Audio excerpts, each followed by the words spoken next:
नमस्कार मित्रांनो, दुपारच्या वाजले 11 आणि मी सचिन सावंत आपल्या सगळ्यांचं स्वागत करतो आपल्या आजच्या तिसऱ्या मिनी व्लॉगमध्ये.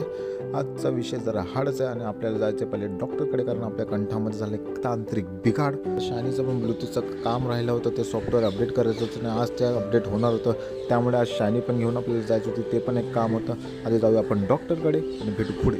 डॉक्टरकडे गर्दी असल्यामुळे आपल्याला थोडा वेळ थांबावं लागणार होतं, पण आपल्याला दिसलं कोण, धांगावरती करून झोपलेली मांजर. इथं आमचं वेगळंच आम्हाला टेन्शन, आणि बाई जांगावर करून झोपले. चेकअप वगैरे करून ढुंगणावरती धारदार सुईचा वार घेऊन आणि लिमलेटच्या गोळ्या घेऊन आपण निघालो पुढच्या कामासाठी, म्हणजेच आपल्या सॉफ्टवेअर अपडेट्ससाठी. शोरूममध्ये पोहोचून आपण गाडी अपडेटसाठी दिलेली आहे. 1.5-2 तासाच्या अथांग प्रयत्नानंतरही आपलं काम काय झालेलं नाही. आपले ब्लूटूथ कनेक्टिव्हिटी प्रॉब्लेम सॉल्व्ह झालेलं नाही. त्यासाठी आपल्याला काही दिवस थांबावं लागेल, तर आपण पुढे बघू. पण आपण संध्याकाळी निघालो आपलं अपूर्ण राहिलेल्या विसर्जनासाठी. जो मागे गणपतीचा जे अपूर्ण विसर्जन होता तो आज पूर्ण होणार होता, पण कुठे? त्याच मंडळामधले नाही कुठल्या समुद्र किनाऱ्यावरती. हे किती योग्य किंवा अयोग्य आहे तुम्ही आम्हाला नक्की कमेंट करून सांगा. आणि लवकर भेटू आपल्या पुढल्या झोमलेस्टिक ब्लॉगमध्ये. तुम्हाला पूर्ण व्हिडिओ पाहायचा असेल तर नक्की सचिन सावंत ब्लॉगला सबस्क्राईब करा.